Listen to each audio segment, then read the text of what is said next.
hindi ko alam kung kinakain to. Trying viral TikTok snacks! Let's go! Dumating na sila! Lahat ng mga papakita ko dito, hindi sponsored. Baka naman. Ang una natin titikman ay may 1.3 million sold sa TikTok shop. Wow, grabe! Buksan na natin. Ang laki pala niya. Parang mukha ko na to. Oh. Wow. Wow, amoy damo. Lasa siyang Coco Crunch, tapos lagyan mo lang ng matcha sauce. For me, i-rate ko to ng 7 out of 10. Okay, next, etong Mamon from China, and super sikat neto, promise. Ano to? Kinakain ba to? Ito yung mga nasa sapatos, di ba? Hindi ko alam kung kinakain to. Pag di ko na-upload to, ibig sabihin alam nyo na. Guys, hindi pala siya kinakain. Ganito yung tsura niya. Ang sarap! Wow, wow, wow, wow, wow, wow. Kaya siguro viral to. Ang sarap! Bahay namin out of 10 to, guys! Kapag hindi ka nasarapan dito, sunugin yung bahay namin. Okay, etong next natin is merong 2.1 million sold sa TikTok shop. Grabe, ang dami nun! Paldo kayo, ha? Eto na sila, guys. Bumili ako ng 2 cookie, etong matcha, and eto black asteroid. So, galing to ng space? Hindi! Masarap siya. I-rate ko tong flavor na to na 8 out of 10. Okay lang siya. 6 out of 10. Okay, next na tayo. So, meron tong 300,000 sold sa TikTok shop. Tikman natin kung lasa ba talaga siyang chicharon. So, ganito yung tsura niya. Mukha siyang chicken skin. Parang mas masarap to kapag may suka. Honey Bunch! Tikman mo na. I-rate ko to ng 9 out of 10. Etong next natin, palagi ko to nakikita sa FYP ko. Kaya i-try na natin. Charan! Amoy gatas niyong powder. Ganito yung tsura niya. Parang may naglalaban sa loob ng bibig ko. Pero di kanya pinaglaban. Pero di ko kaya! Masarap siya and i-rate ko siya ng 9 out of 10. Okay, last natin natitikman itong fruit and vegetable na chips. May ganun pala. So, ito yung laman niya. Assorted siya, guys. Una natin titikman ito. Di ko alam kung ano to. Mukha siyang tubo.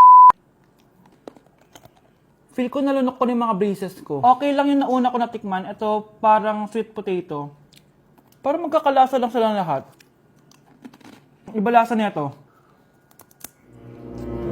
Durian! Kaya pala parang may amoy. I-rate ko to ng 5 out of 10. Hindi ko siya masyado nagustuhan, pero malay nyo kayo magustuhan nyo, di ba? In fairness matibay yung braces ko. Kung meron pa kayong gustong ipatikim sa akin, i-comment nyo lang dyan.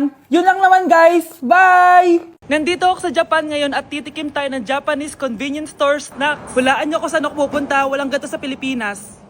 Grabe, the best talaga ang 7-Eleven sa Japan. Parang lahat ata ng gusto mong bilhin nandito na. Sobrang dami! Let's try this, Ano kaya to? Mukha siya mochi. So, let's buy. Oh, may brulee sila, guys, Siyempre, add to cart. Parang sikat din to. Kainin natin, guys, tara. Add to cart. Yakult ba to? Ang laki ng Yakult nila dito, Add to cart. May Japanese, Arigato. Tikman na natin. Una natin titikman itong pudding.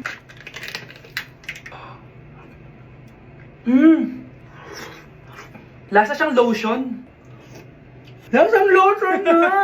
I'll give it 6 out of 10. Next, chips na lasang spinach pizza. Parang maanghang siya. Kalasa nga, guys. Sarap. 7 out of 10 to. Kamay. Sa mga drinks naman, so first, ito.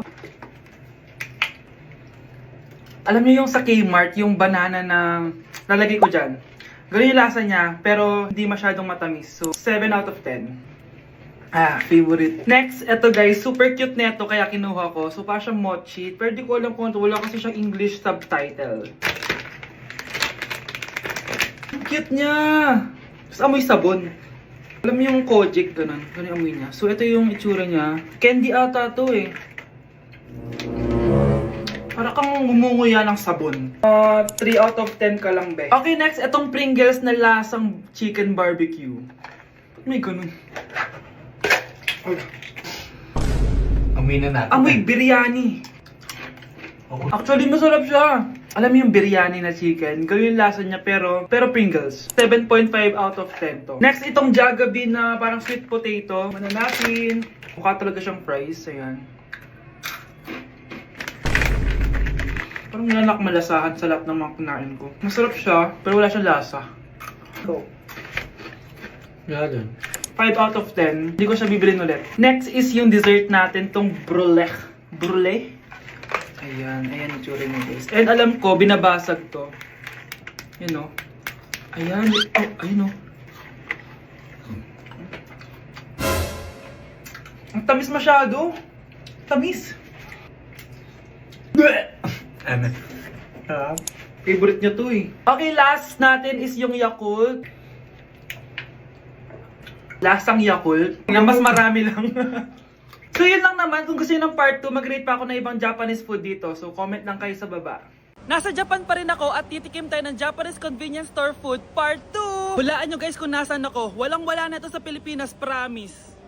Hindi talaga pwedeng wala akong mabili tuwing pupunta ako dito sa Family Mart. Tignan nyo naman, parang lahat gusto mong itry, di ba? Guys, may nakita ko. Parang may ganito ako. Okay pa ba to? Parang panis na. Add to cart. Guys, mukhang masarap to. Oh. Add to cart natin to. Guys, nakita ko kanina daming Japanese na kumakain nito. So, add to cart natin to. Guys, parang masarap din to. Oh. Pamichiki. Add to cart.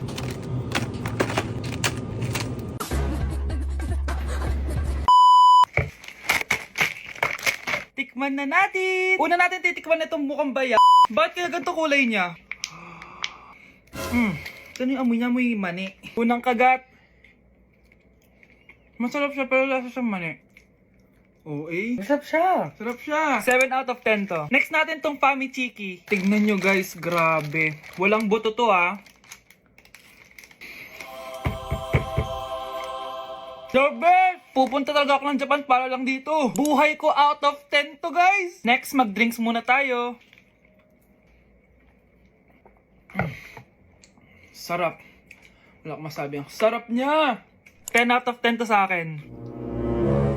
Ang daming Japanese na kumakain nito kanina. So, try na natin kung masarap ba talaga. Yung natik mo. Parang siya marshmallow. Ayos din yan. Masarap siya pero medyo matamis siya. Mahilig sa matamis. Sarap! Okay. Next natin itong palaging kinakain ni Honey Bunch. So para siyang pandesal na may feeling sa loob. Dami pala niya. May laman siya guys. You know? Masarap siya pero wala siyang lasa. O yun naman, magko-comment na naman masarap pero walang lasa eh. I'll give it 7 out of 10. Next natin tong parang mushroom na parang chocolate din. Next natin tong Ganito yung itsura niya.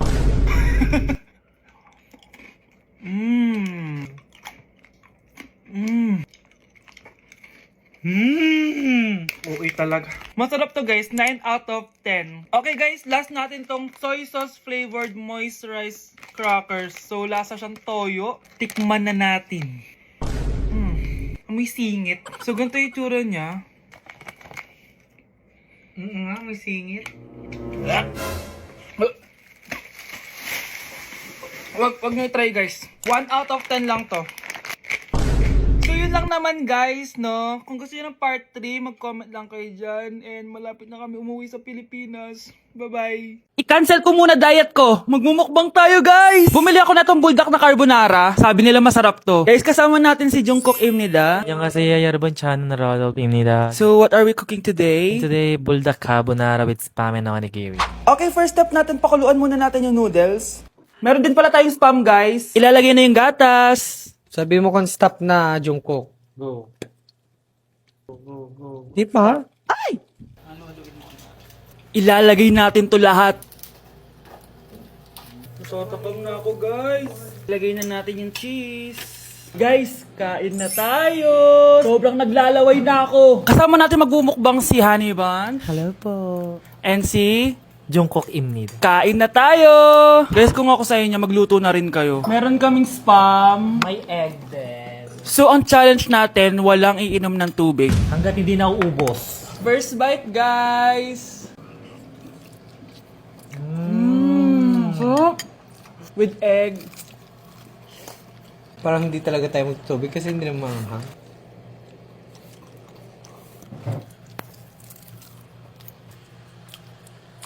ASMR. Try natin with nori. So, binabalot siya. So, ganito siya. Ibalot nyo.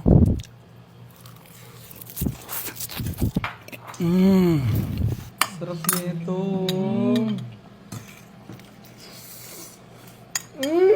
Sobrang galing ni Jungkook magluto. Bilang native Korean talaga siya. So, ganito ba yung ginagawa niya pag nasa Korea ka? Yes, the samgyup. Tuwing finals at midterms nyo ba ito ginagawa? Thesis na box. Ito lang ang bag ko box. ASMR.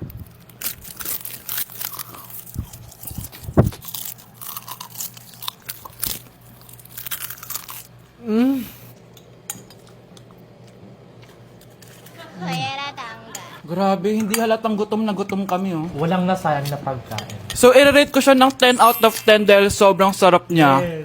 10 out of 10. Like super. 1,000 over 10. Kamsamnida. Excited na ako pumunta ng Korea. Mag-request kayo ng mga vlog namin doon. Yes, guys. Kung anong pwedeng kainin doon, saan pwedeng pumunta. Tsaka magsa 7-Eleven tayo, guys, doon. Charan! Kamsamnida! So, ayun lang naman, guys. Thank you for watching this video and see you on my next mukbang! Annyeonghaseyo. Bye! Dapat ano? Aling goodbye sa ano? Inyong. Hana Dulcet! Annyeong!